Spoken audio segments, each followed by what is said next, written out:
But on average, So I don't know if anybody can see these lines. Maybe you can help me identify them. I heard them chasing a herd of buffalo this morning, probably missing. And it looks like they're settling in for the day. I suspect this mist will lift fairly soon, and they will then just go and rest in the shade.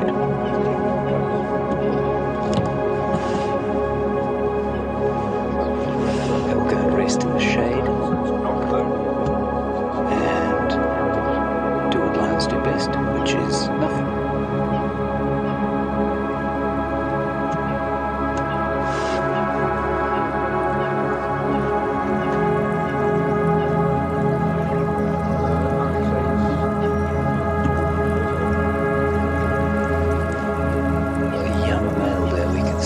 Probably about 3 years old.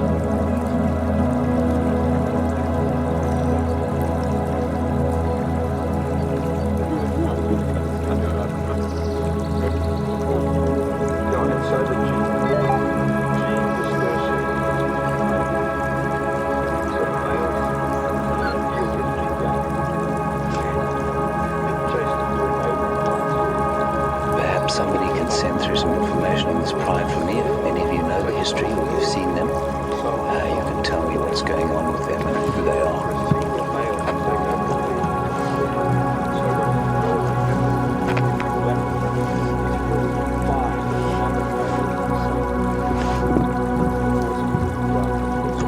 Oh yes, I need to tell you that too. It's hashtag Safari Live for Twitter, and the email address is questions@wildearth.tv. Apparently the pride dynamics here are changing, where that young male is likely to be booted out fairly soon by two much larger adults who've come into the area. Unfortunately, fairly standard practice for lions, but he's now big enough to look after himself, so he'll be okay.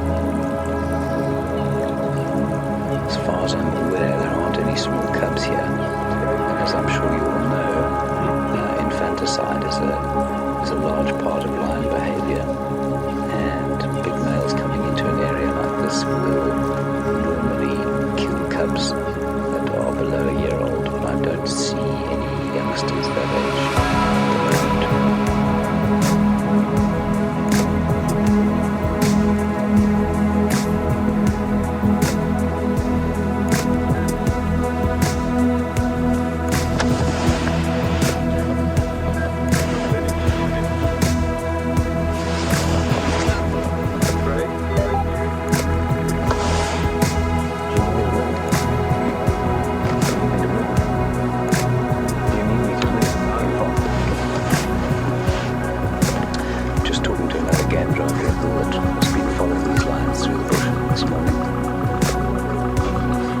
Fantastic way to start doing this exciting new thing, Game Drive Live.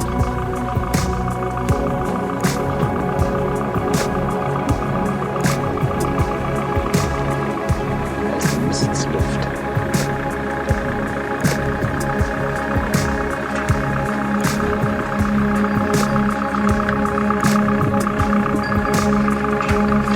just like I'm sure some of you have got house cats. See the lioness in front of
is that when they reach the breeding age, they tend not to have any qualms about mating with kin. And so one of the big advantages to having the lions tossed out when they're 3 years old by strange males coming into an area is that they prevent that inbreeding from happening, and they keep the gene pool as deep as possible.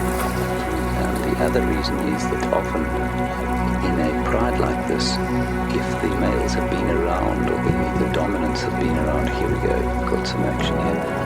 If the dominants have been around for more than 3 years, often there has been some inbreeding. So the young cubs that are killed by males coming in, we often think of it from our anthropomorphic point of view as being very savage, but in actual fact it's protecting the gene pool from getting shallow through inbreeding.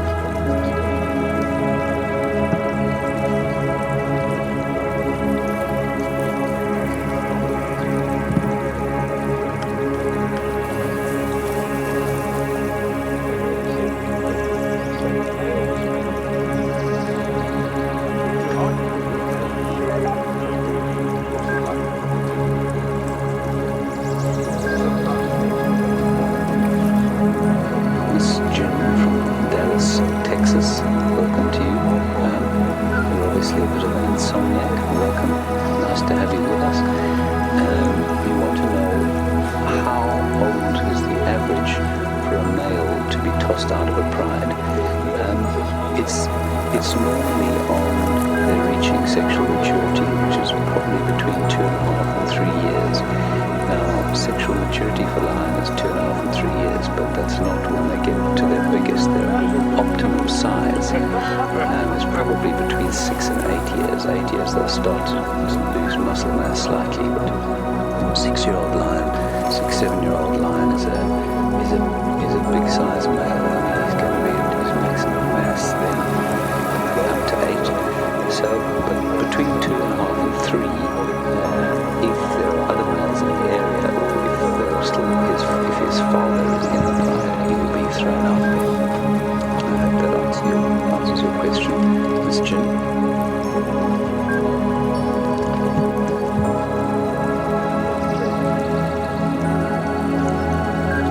Beautiful pictures there, moving through the mist, classic line shots.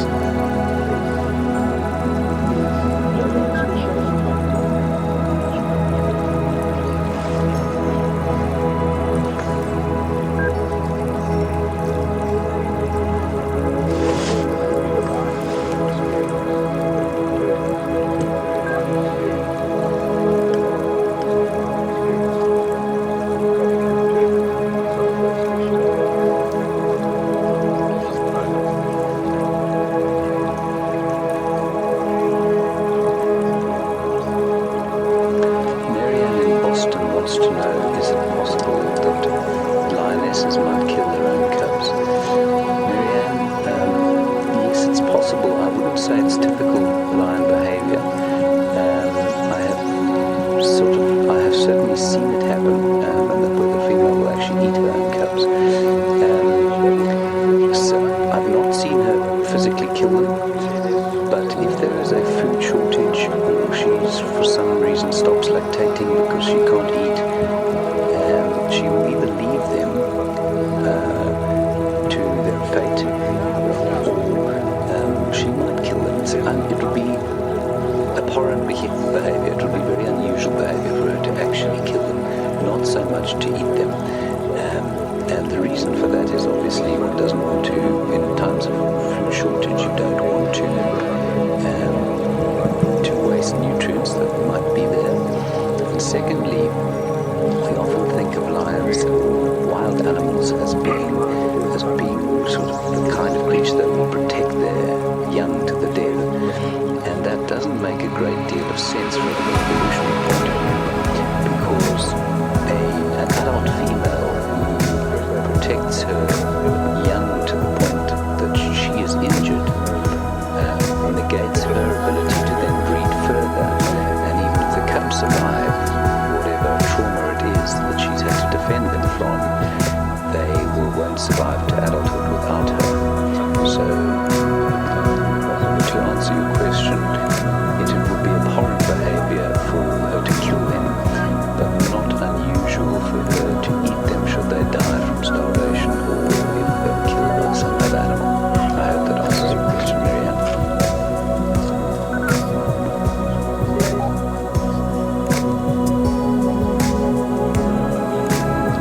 Very nice view there of the back of the lion's ears, that black patch.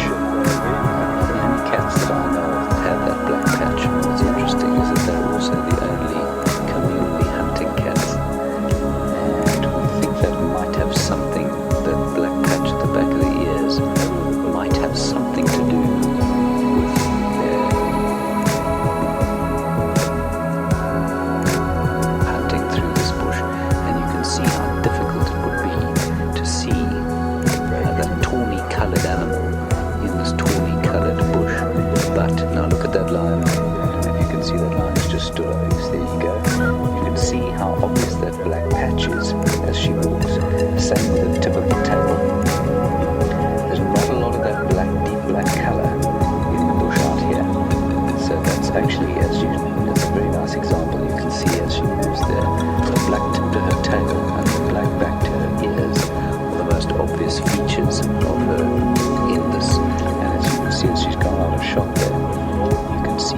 their sons are often tossed out by the territorial male, and the territorial male can then be unrelated to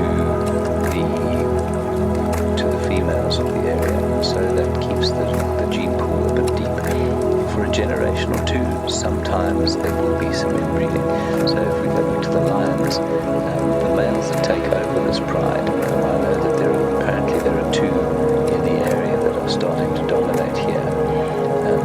It's unlikely that they are related to these females. Not impossible, but unlikely. So that keeps the gene pool wide. And the further, there's the young male going now. I think he might be a little older than 3. He's definitely going to have some trouble when a big adult comes in here.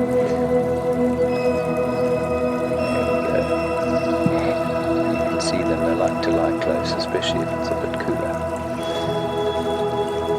So as I was saying, the more distantly related the breeding pair is, the greater the chance that their parasite and disease resistance will be higher, because they aren't related, they will have different suites of resistance to disease and parasites. Hope that answers your question.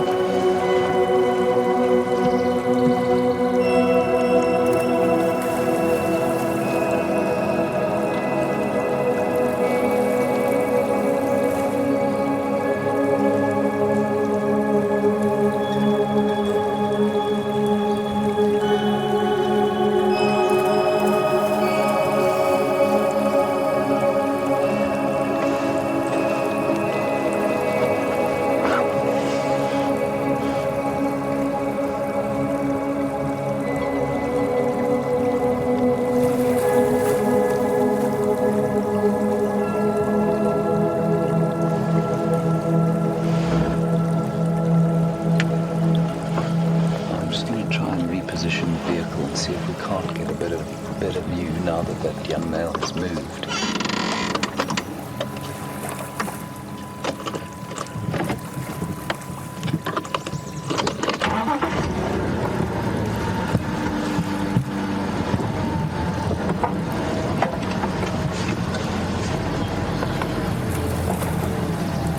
Just going to very gingerly go in here.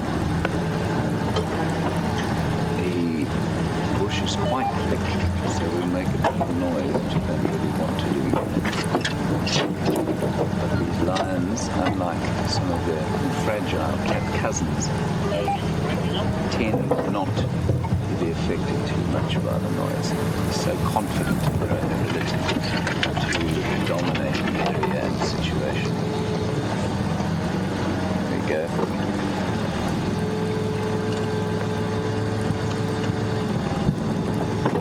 Make some space for others.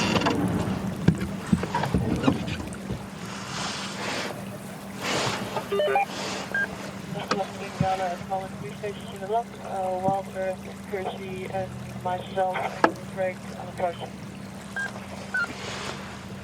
You can see how, if you were wandering through here on foot, it would be pretty easy to trip over one of these lions without seeing them. Perfectly camouflaged as they are. Very quick line. Do you want me to give you a little bit more time, or can I slowly start making my way?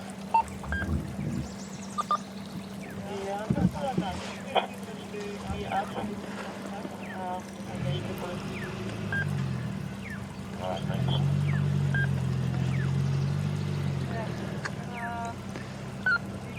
I think it's...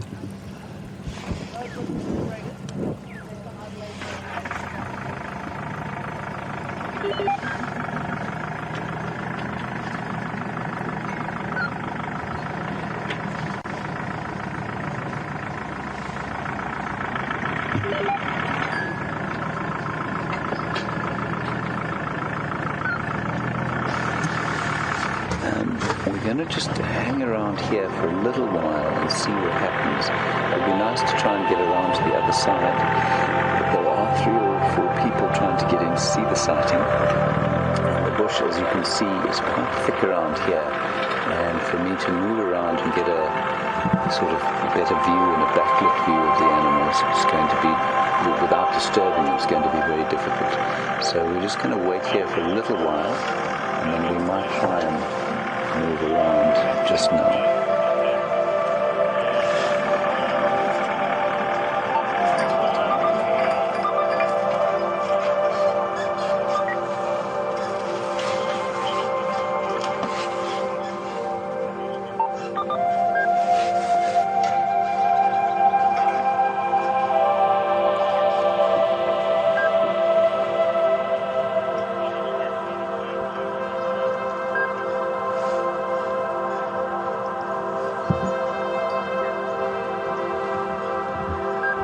This is what lions, of course, do better than anything else in the world, and that is sleep. Up to 20 hours of the day.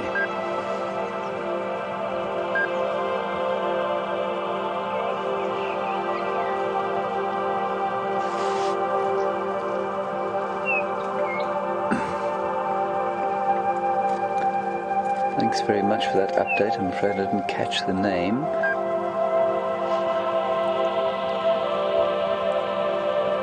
Cal in Santa Monica has helpfully told me that this male is apparently struggling to leave home, like I'm sure many of the human males around these days, and he's been chased out apparently 2 or 3 times already by the Matimba male. Matimba means strength in Shangaan, so he's obviously not that strong. And apparently the Matimba male has been mating with these lionesses. So, yeah, you can never be absolutely sure with behavior as to what's going on.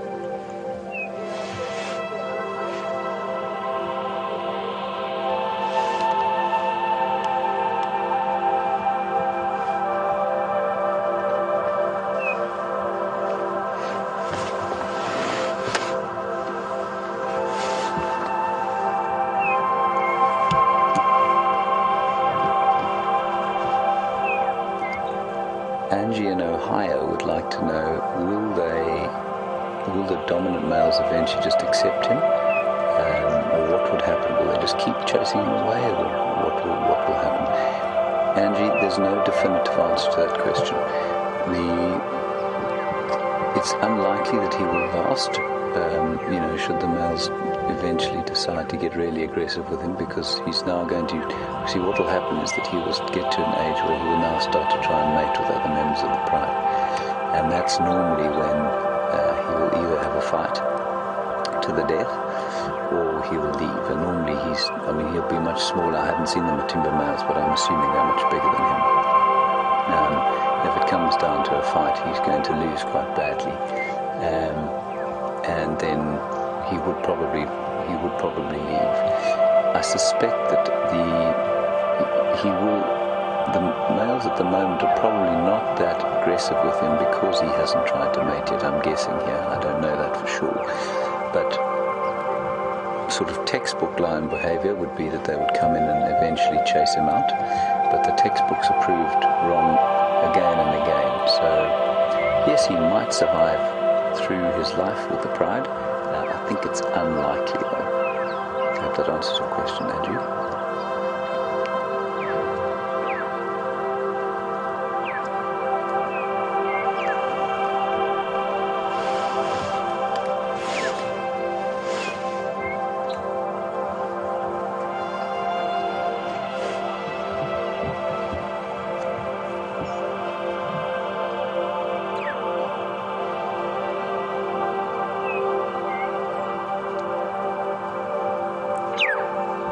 Lisa Osborne, thank you for your question.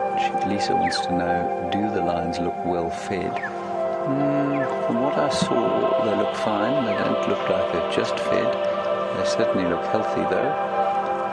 They were hunting this morning though. They chased some buffalo and obviously missed. It's going to be difficult for them to... It was right outside our house as we were having our morning coffee. And it's just, they're not skinny, so they're probably looking to eat, but they're not desperate. Difficult for them to kill buffalo with only one young male, but certainly not beyond their reach at all.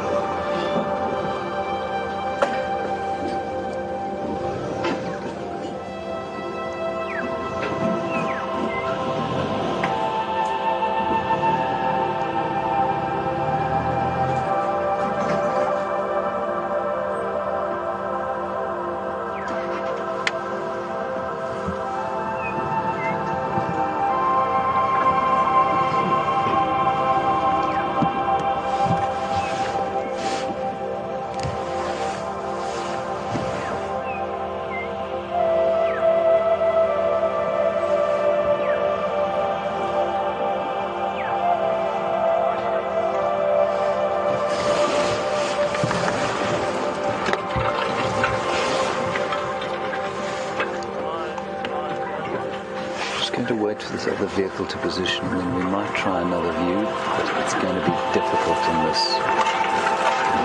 condition, I think.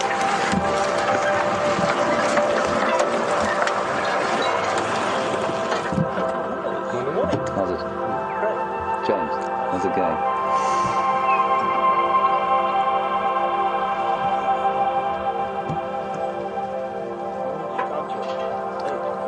I haven't counted.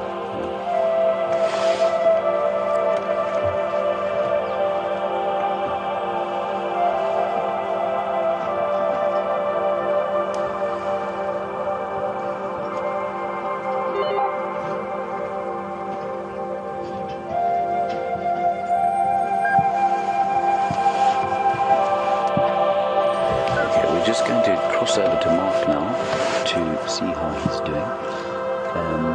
We've got, I forgot to mention, of course it's my first day, we've got Brian on camera. Brian is dressed for the North Pole today. And in final control we have Tara, who is something of a genius on computers, I met her yesterday. And obviously Brent, who is drinking a lot of coffee probably at the moment. So we're going to go off to Mark now, and then we'll come back to the ruins if anything happens here. Okay.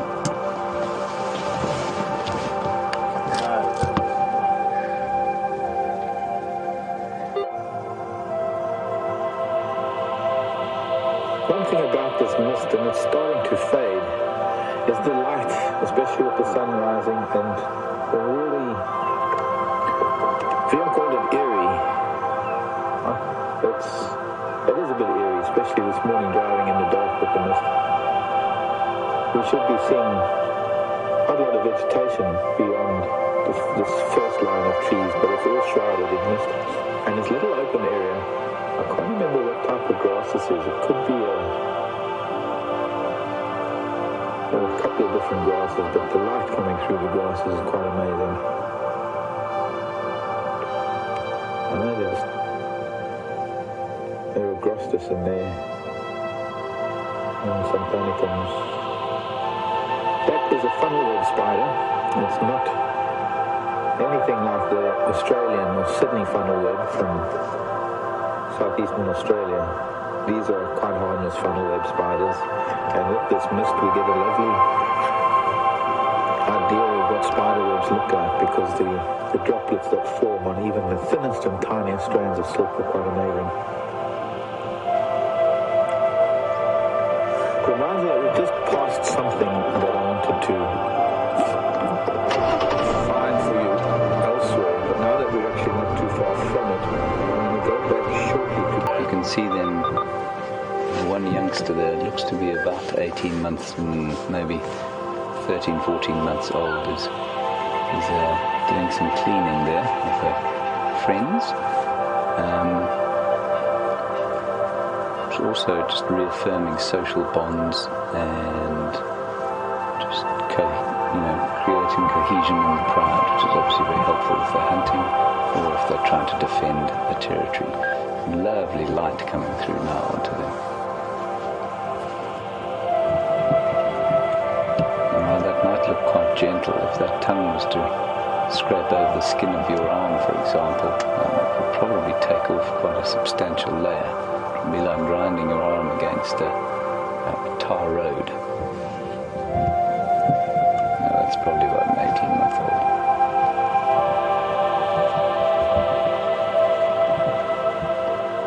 So the little pink nose there, the nose will go completely black normally by 6 years. So it's quite a nice way to age them.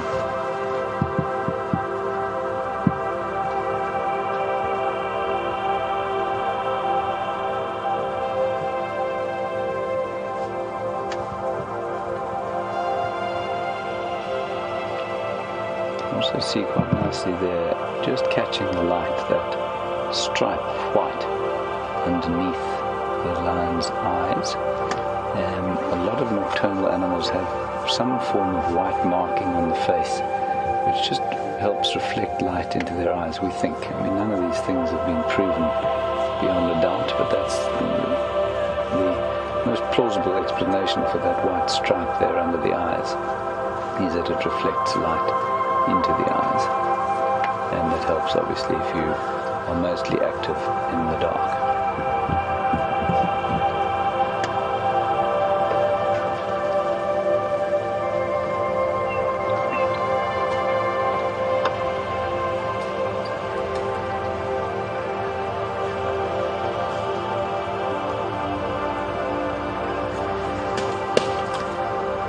Quite apart from the fact that lions are possibly just lazy, which is not a very sort of biological explanation for why they sleep too much, or so much, not necessarily too much. A possible explanation for their lack of sort of explosive energy is that their diet is basically entirely protein-based, much like your house cats, except if you feed a commercial food to your house cat. There'll be quite a lot of carbohydrate in it. But on a protein-driven diet like this, it's quite difficult for the body to manufacture energy. So while carbohydrates are certainly not the only way to get energy, fat is the other major way. The savanna antelope that we get out here, and in fact any of the animals out here, don't tend to lay down fat like, say, a cow would, which are often, grain-fed before slaughter. These animals, the antelope here, and the buffalo and the giraffe, very seldom have any fat in their bodies at all. And so when these lions feed on them, they're eating almost a diet entirely based in protein, and that's what their digestive systems are set up to do. And so for them not to sleep as much as they do is really quite difficult. You'll find that the carbohydrate-based animals, so the herbivores and the seed eaters, the antelope, the squirrels, those sorts of animals tend to be, and the omnivores tend to be a lot more active than the carnivores do.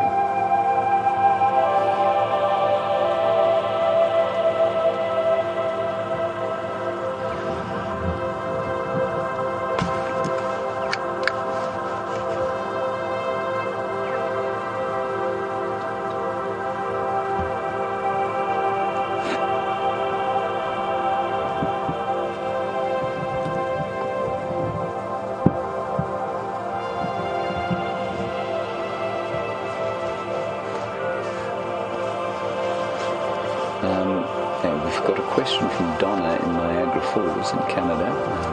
Hello Donna. Probably a bit warmer here than where you are, although you're going into summer. Welcome. A question about sort of predator hierarchy. Are there any predators that lions need to watch out for? The answer is absolutely yes, other than other lions. Hyenas are the major sort of carnivore enemy of lions. There's a very sort of distinct predator hierarchy in these areas, and at the top of that hierarchy is lions, but sometimes the hyenas will pip the lions from the top of that predator hierarchy, and that is based generally on numbers. So I think the ratio, if I'm not mistaken, is about 3 or 4 adult hyenas to a lioness. Once the numbers are tipped in that sort of scale of 3 to 1, or over the ratio of 3 to 1, then hyenas will dominate and lions will have to watch out. A male lion, however, fully grown adult male lion only really has other male lions to worry about.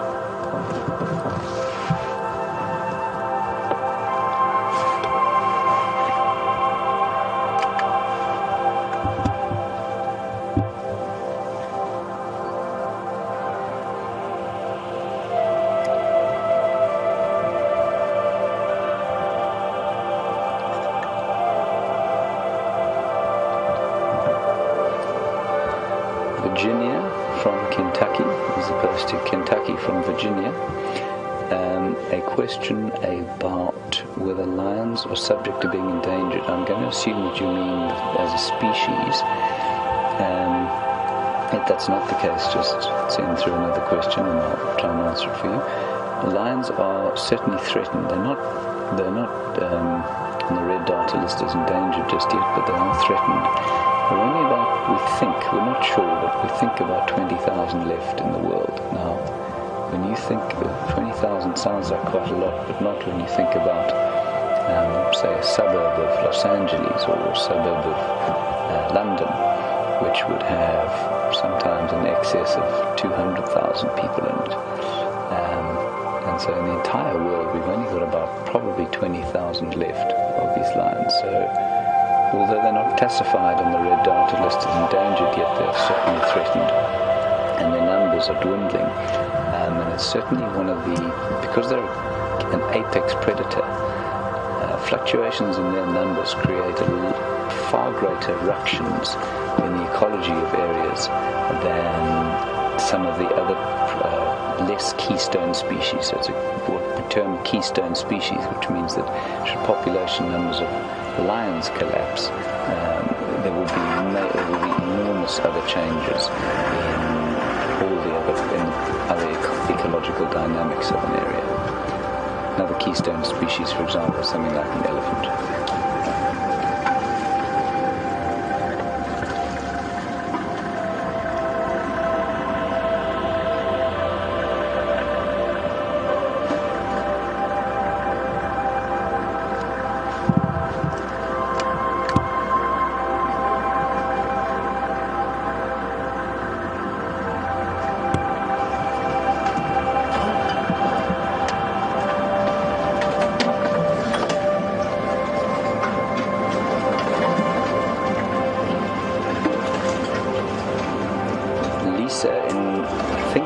Syracuse, I'm not sure where that is. It sounds like an interesting place. I'd like to know if the lions are lying together because it's chilly or because or for social bonding reasons. It's not actually cold anymore at all. So no, they're definitely not lying together because of the temperature. Lions will normally lie in close proximity like this for social bonding. And even if it's really hot, they tend to be close by. If it gets very hot, they might split apart a bit, but often after a night out, often after a night out, sort of patrolling and hunting, they will lie together like this for a while.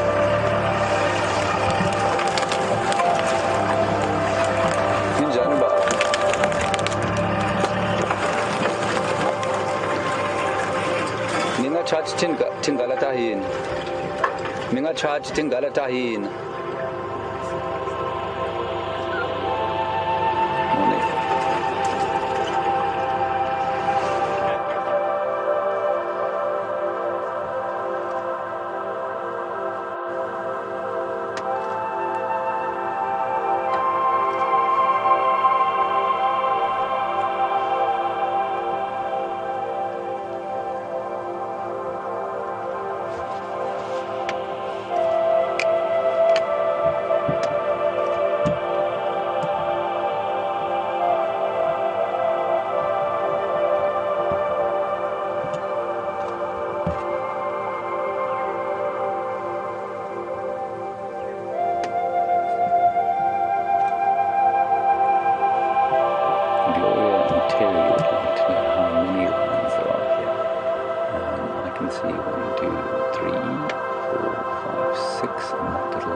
and then to the left there are another 2, as far as I can tell. So it looks like 7 sort of members of the pride and then the 1 male, who I think, as we discussed, that should be correct for the Ngahuma pride, if I'm understanding the helpful viewers from this morning.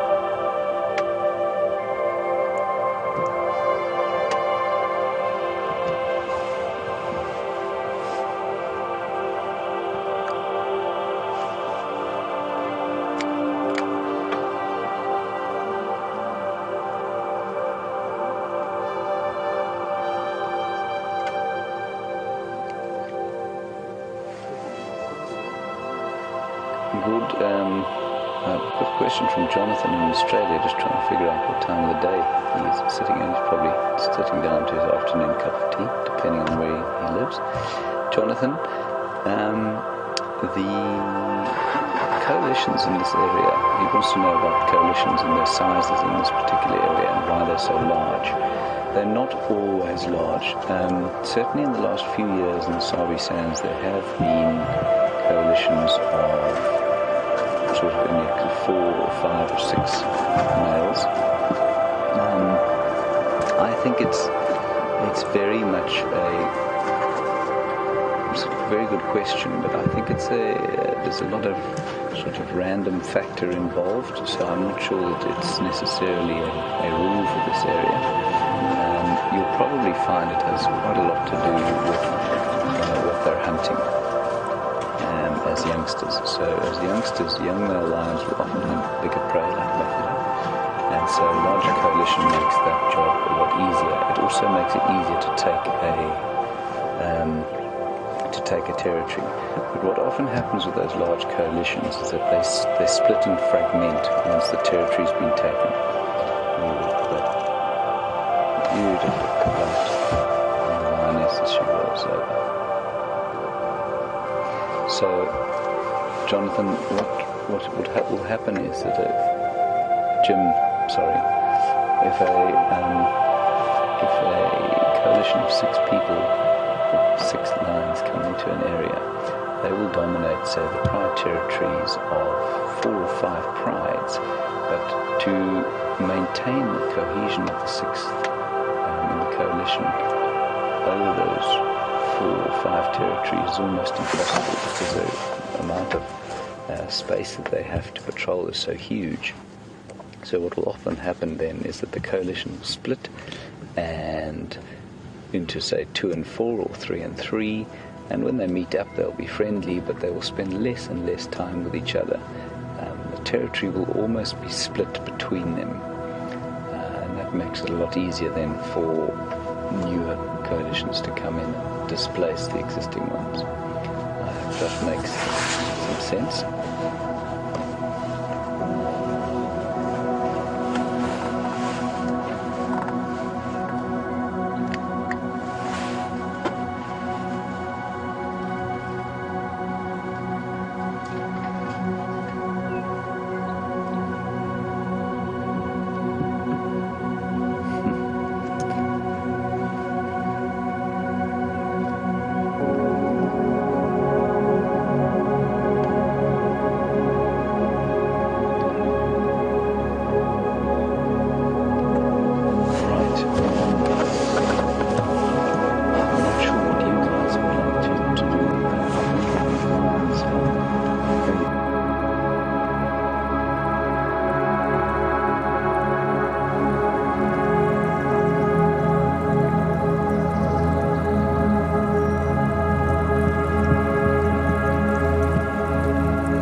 essentially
denser tree line for the shade and food and different food sources. Impala are quite broad, or their diet is quite a broad spectrum of diet, from leaves to grasses. They're not a grappa. See, a lot of the herbivores are either grazers eating grass or browsers eating leaves. And there are not many animals that do both, that can adapt to changing conditions by changing their diet.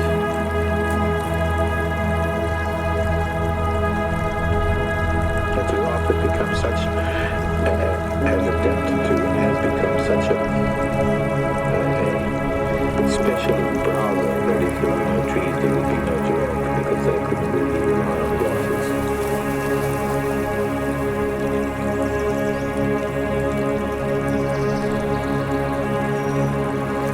I'm bonding with this female and the little boy here. And an interesting action, an interesting behavior. And I see quite a few of them will be doing it. Impala, these herd animals, so you'll find that most of them are eating, all of them are eating, and sometimes when they lose stuff to be done, like grooming, you might find them all doing it together. Been very experienced, very powerful animals, these, and without an adult male pride, they have a really difficult time catching them. So normally what happens is that they'd be lying down like they are now, the two of them, but that third one, as we really close, swooped and very clearly distressed us, and I suspect that has had quite a lot to do with the fact that they were being harassed by those lions. So pretty long life. You can see the whole bull there scarred next to his eyes. He's been through many fights. You can see the way his horns have been worn away. Not one of them want to tangle with if you have the intent towards his person.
symptoms are not known fatal. The disease just makes you feel like you've got a dreadful case of the flu. It's treated with antibiotics normally, and it's just very unpleasant. But not quite as bad as malaria, and certainly doesn't kill anything like the number of people that malaria does. So mosquitoes here are much bigger danger to us. Tick-borne diseases in animals, the parasites that ticks introduce will cause biliary in certainly domestic animals are not too deadly. Most of these sort of animals are, wild animals are fairly immune to the effects of ticks. But that said, they definitely, you can hear them if you could good the sounds at the moment, but just behind us we can hear a bird going psh, psh, psh. And that is an oxpecker. And the oxpeckers are the birds that sit on animals like the buffalo and remove the ticks. They have a very important role to play in disease prevention. And they don't eat the ticks because they are very kind to buffalo, but mainly because they like the blood that the ticks have sucked out of their host species. You'll definitely find that there are lots of ticks on those buffalo.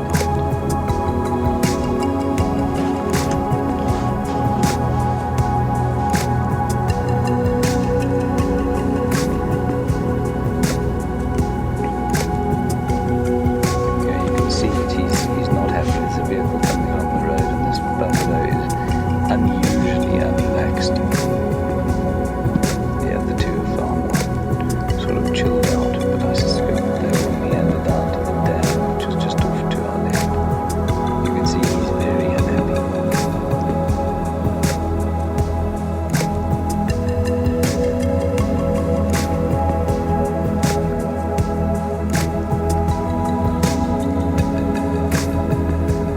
Shake of the head there, snorting.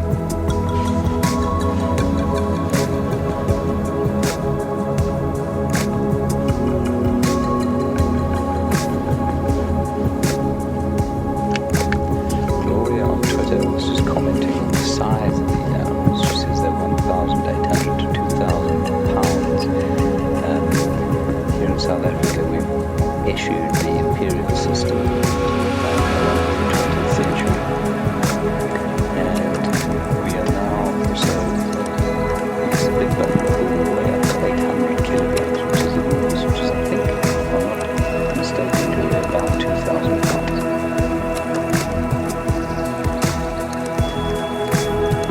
When you think about it, the black rhino, a smaller buffalo, is about 1,000 kilograms, so 2,200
as you saw them, will move from where they were to try and effect some kind of a hunt at this stage of the day.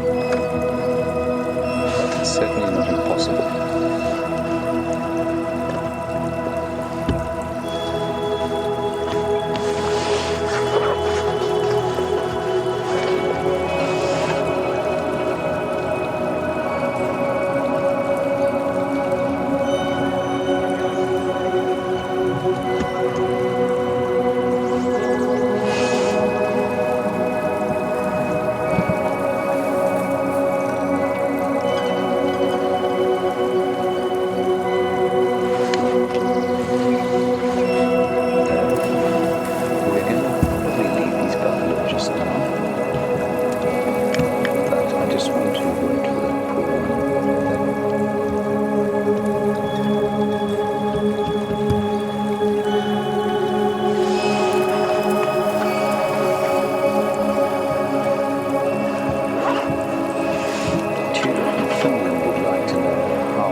Let's take Usain Bolt, who on an average day will run 100 meters in 10 seconds.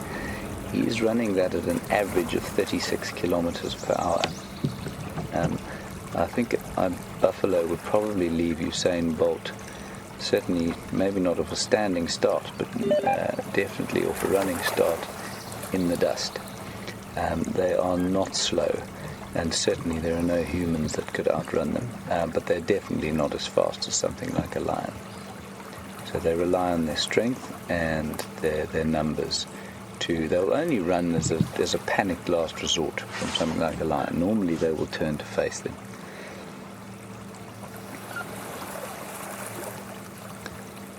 Alright, we're going to move slowly on from these buffalo. I'm going to try and head off around to the right there. I don't want to get in between them and stress that one out even further than he is stressed already. So we're just going to head off around to the right like that, down onto the road, and then we'll see what else we can see. Okay.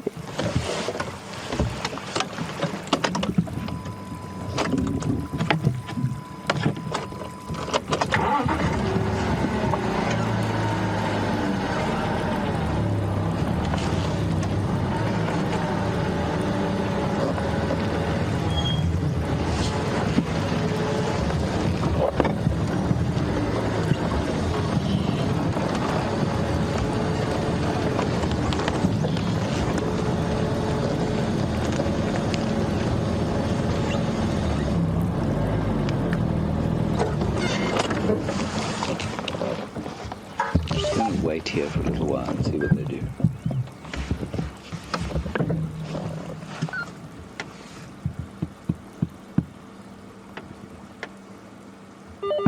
See them sniffing the air there, just to see if they can pick up a scent. Their sense of smell is so important to them when ascertaining if there's danger. Certainly our human scent will be muffled by the smell of this vehicle and the fuel. But they'll pick up a whiff every so often, especially now you can see they've just turned to us. The wind has just come from behind us into their noses. So they'll smell first and then look.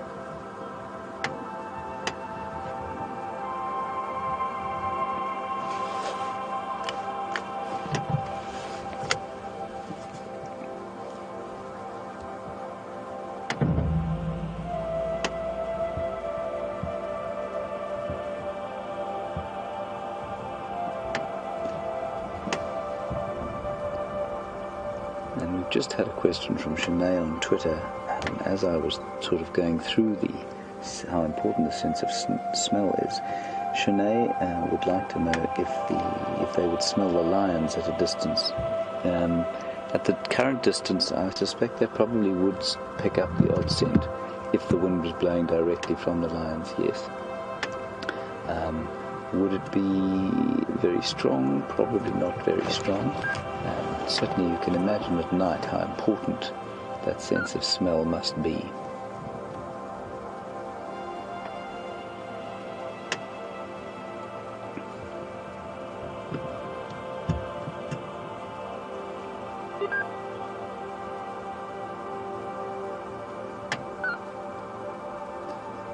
Right, we're going to continue to try and maneuver around them.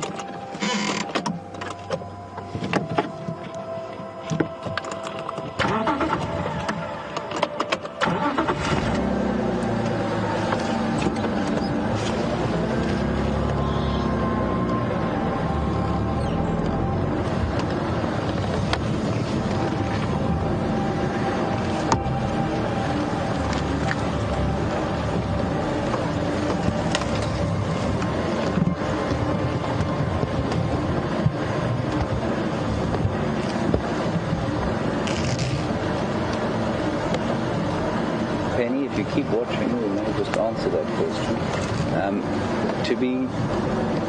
Penny wants to know, in Texas, was there any chance that a buffalo would charge?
We're just going to sit here and say hello.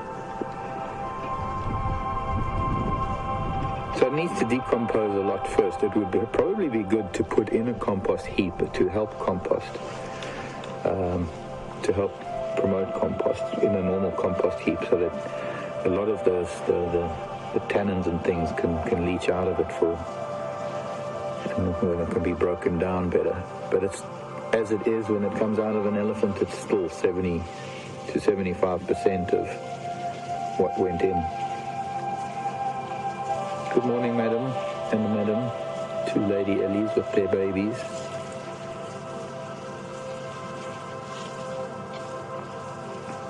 Hello. Pretty little child.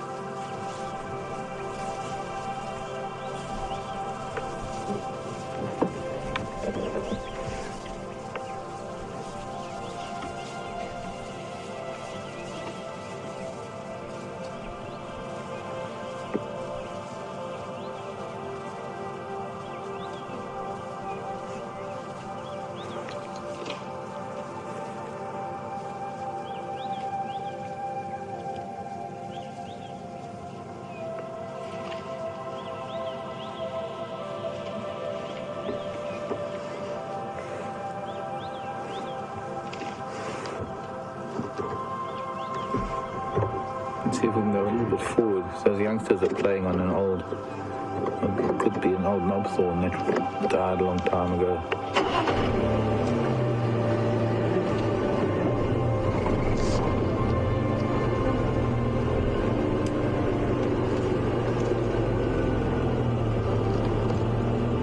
The other family groups coming up behind us. It'd be nice if I can turn around and see from the other side, from the eastern side, because it's getting quite bright now. Sorry, madam. I think I'm revving my engine at her and I'm not. I'm just not too. Sorry, Viam, I know it's not ideal. So I'm just going to turn around while this other family comes out.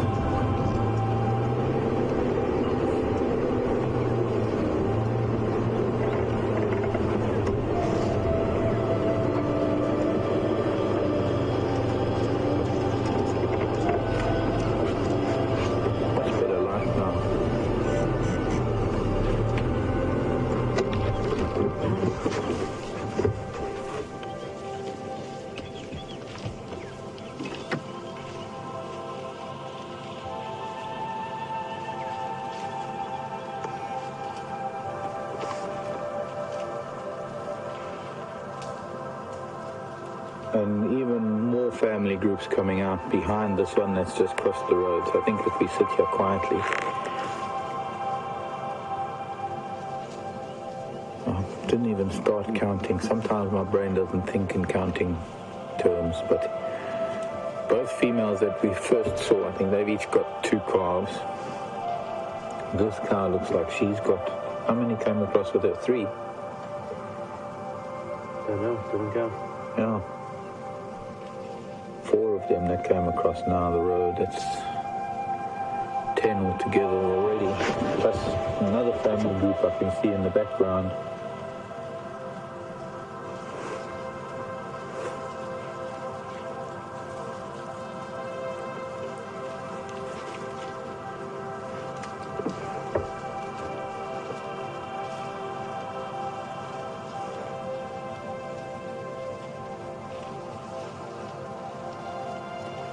Way down the road, there's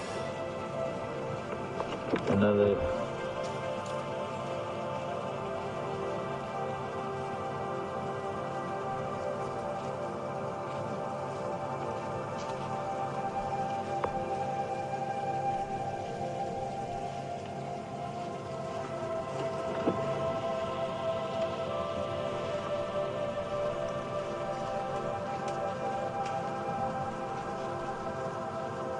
This old mud pan that is here that they're probably going to be feeding around. We'll go and have a look.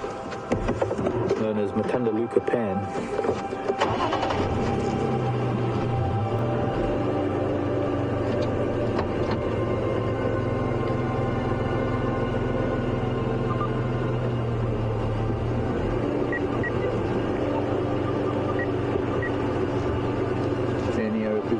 Copy.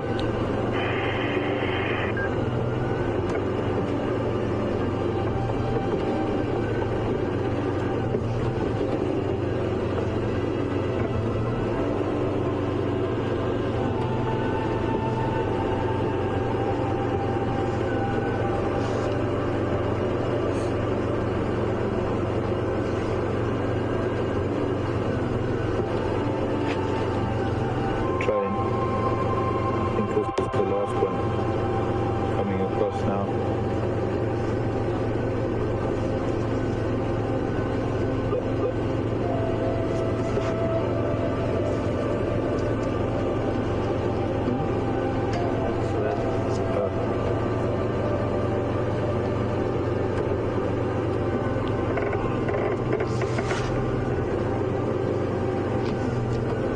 Only voices.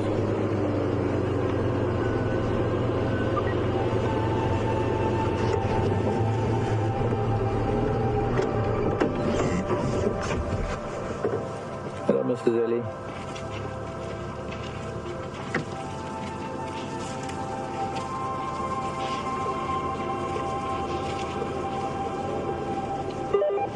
Yeah, come in. Yeah, sorry, what?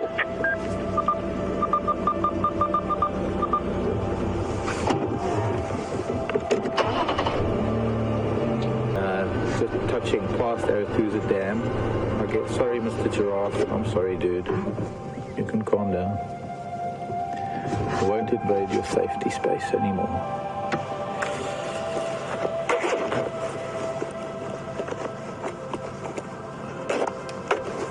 Very hot now, all of a sudden.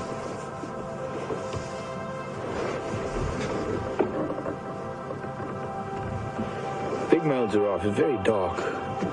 I haven't seen a big bull for a while. And now the ellies have all moved off sort of to the northwest all of a sudden. They were heading northeast and now they're from the dam. They're kind of zigzagging, I guess, heading a little bit northwest now.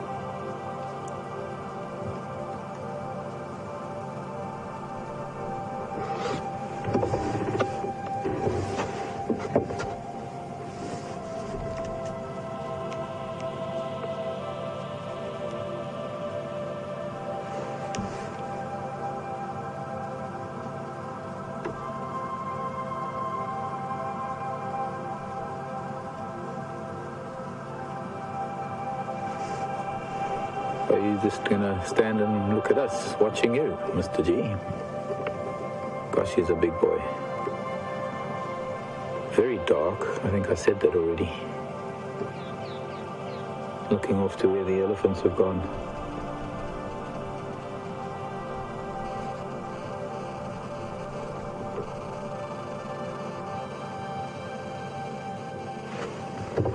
As you noticed, as I arrived, I got to a point where he felt uncomfortable with me coming closer, so I stopped, and as soon as I stopped, he stopped, and he's turned around, and he's established this as his comfort zone. And he can come closer to me. I think if I tried to go closer to him once again, he'd probably turn around and also walk a few feet back.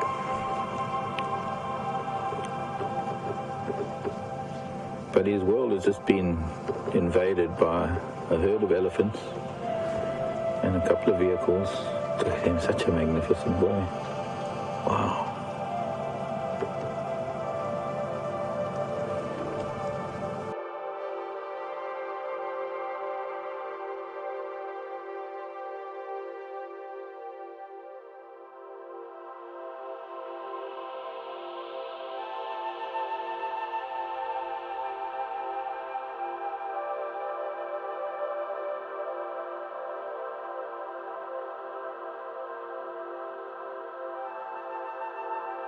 The road a little bit. So I knew that there were wild dogs that passed through the corner of Arathusa briefly and have headed south.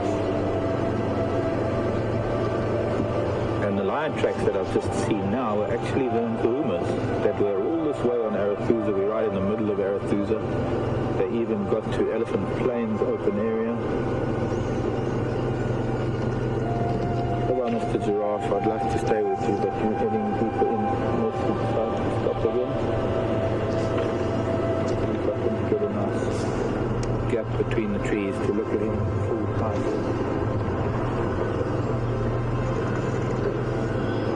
Almost like that.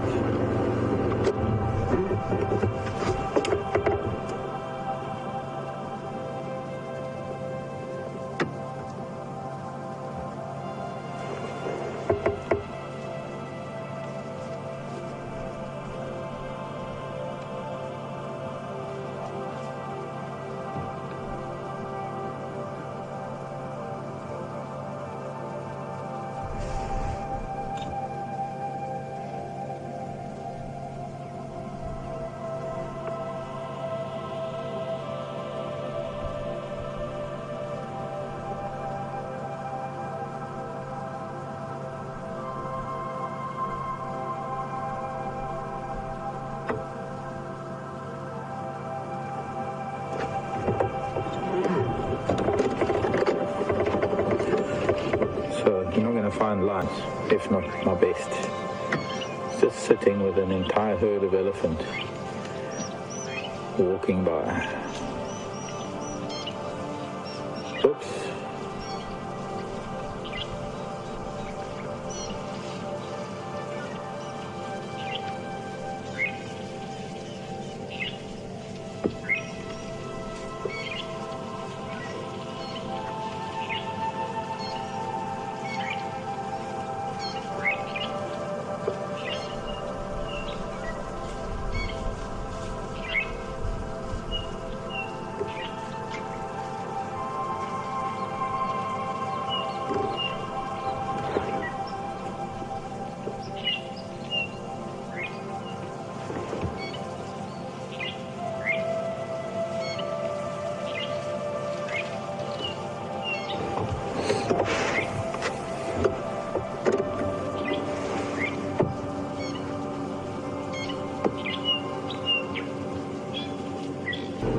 Sneaking past. It's the only way I can get back to the road.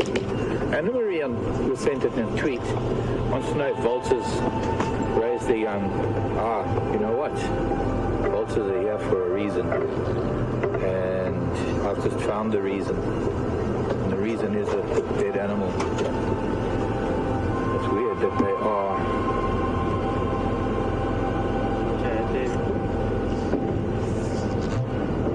Impala stashed away here.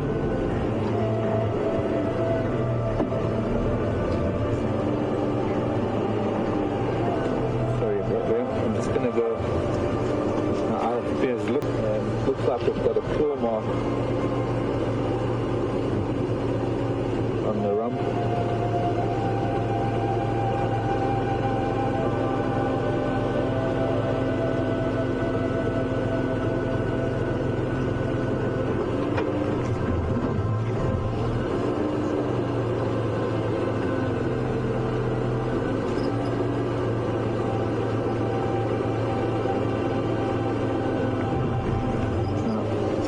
Ordinarily, I would investigate a bit further, go and see if I could find, but I'm not sure.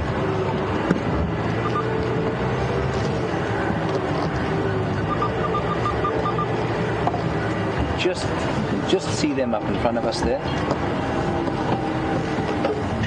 The danger, of course, in this kind of heat is that you'll run one of them over because they don't want to move.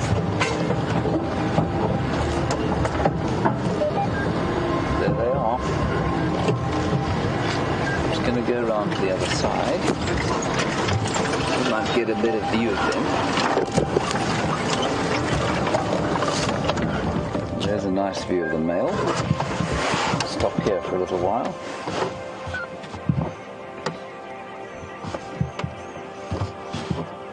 The male and this female seem to have some sort of a bond.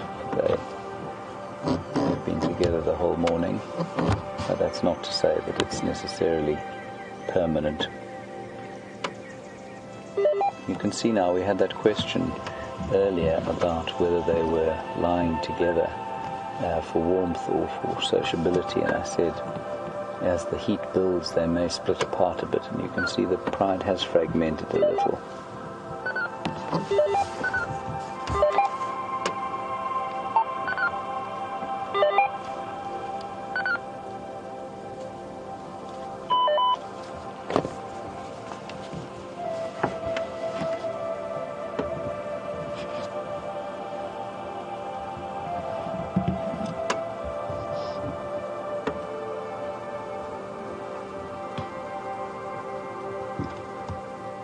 Very soporific atmosphere that's starting to build now.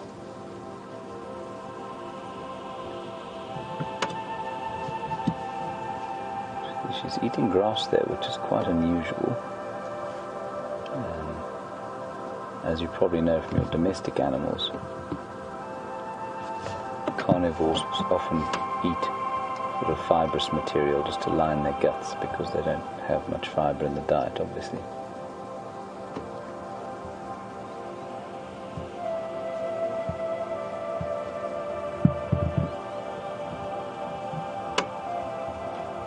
We also noticed as we came back in here that the number of flies seems to have built to a fairly astonishing level, to the extent that Brian and I are being savaged, and I'm sure that's because the heat's built.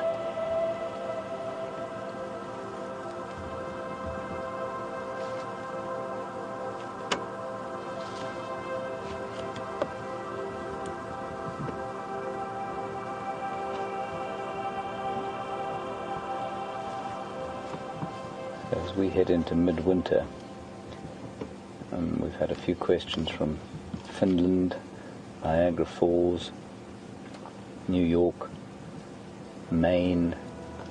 I mean, your midwinter, you certainly wouldn't be sitting out in your shirt sleeves like Brian and I are right now. You probably also wouldn't be looking at lions.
Little feet sticking in the air there with the feet on a domestic cat.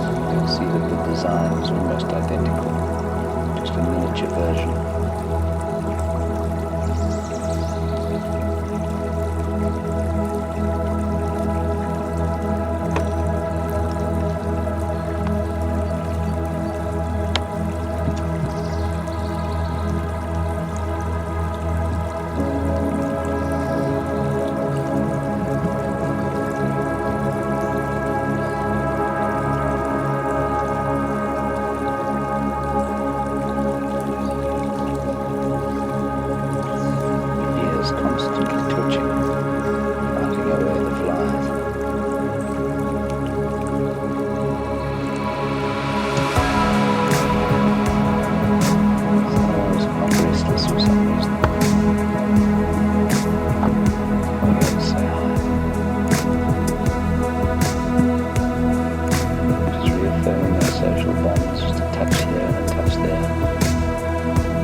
atmosphere here has just turned into a very sleepy one from this morning.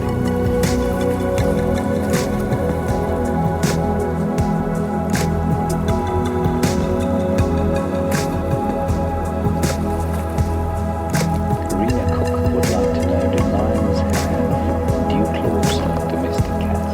Rena, lions absolutely have dew claws, and they're very crucial in the hunting process. And they're often the claw that stay with the sharpest because it doesn't come into too much contact with the ground. We'll try and zoom in on the dew claw. You'll see it there. You can actually see it there on the. You can see it on the right hind, the right front foot there, the right side. Behind the pad, you can see a dark spot.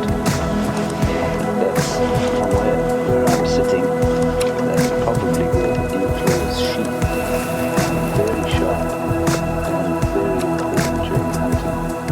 I'm not sure if you can see that dark spot on the side.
Spot batters sitting in a tree.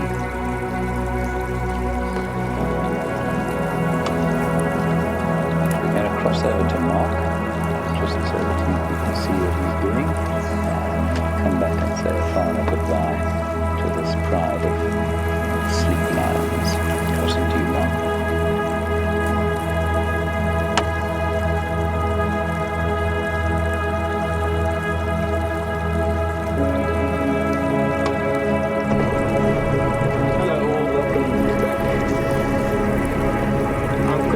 I went back to have a look at that carpet. It doesn't seem to have been quite predator. There are two gashes on the rough that have made a very interesting observation that perhaps the vultures that have started tearing at the skin. So I don't think it's a predator, but we might come back later. But for now, we're going to be going back to the lion. To the end drive. So thank you from my end. Thank you for being here with us this morning. To be able to cover with my hand in the car.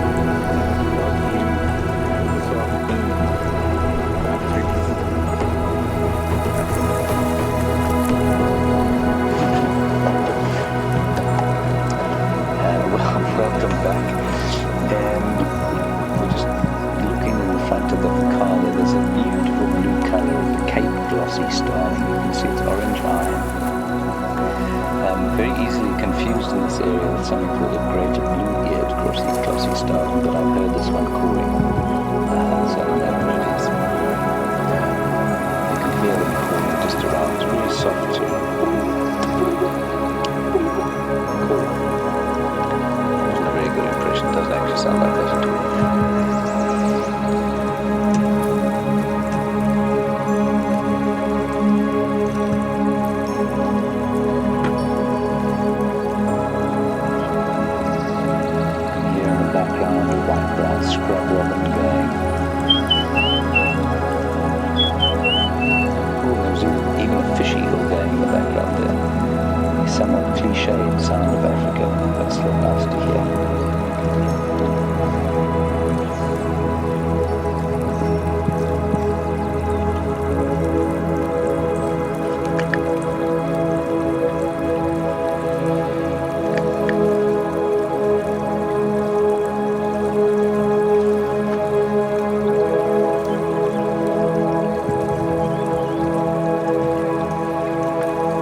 mimicry front of things from me.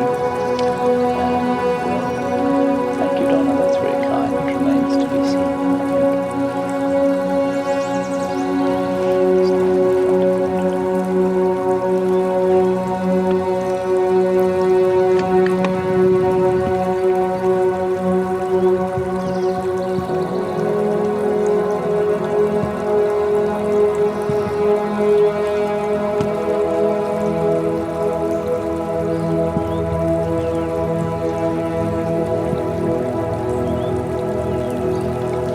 We've had a question from Dance Anyway about a possible room in one of the lines.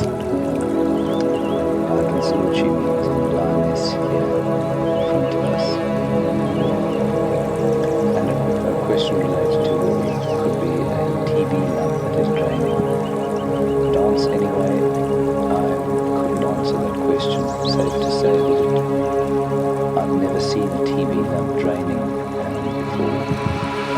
It's quite possible that it's been that wound has been irritated by something, or that she spiked it on the floor or something like that. I don't think it's possible to say at this distance whether it's TB or not. Whether that's a draining TB elder, I'm not sure. You can see the flies are having a field day there. It's possible that if it is TB elder and it's plugged her, she may well have bitten it and sort of injured it herself.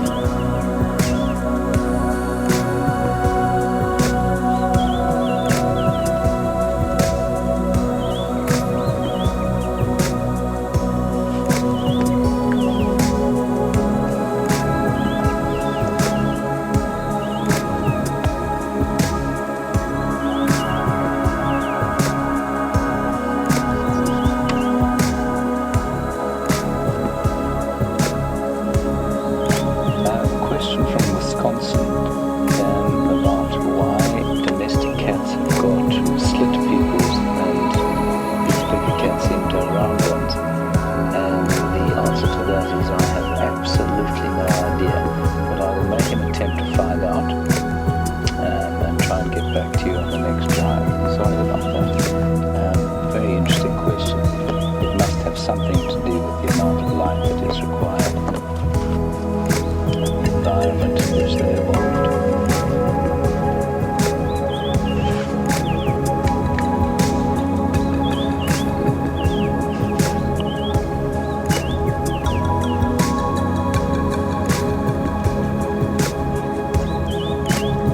Evan, my guess would be no, lions wouldn't eat grass for hunger, mainly because they don't have a digestive system that can extract nutrients from it. So, for example, if you were starving to death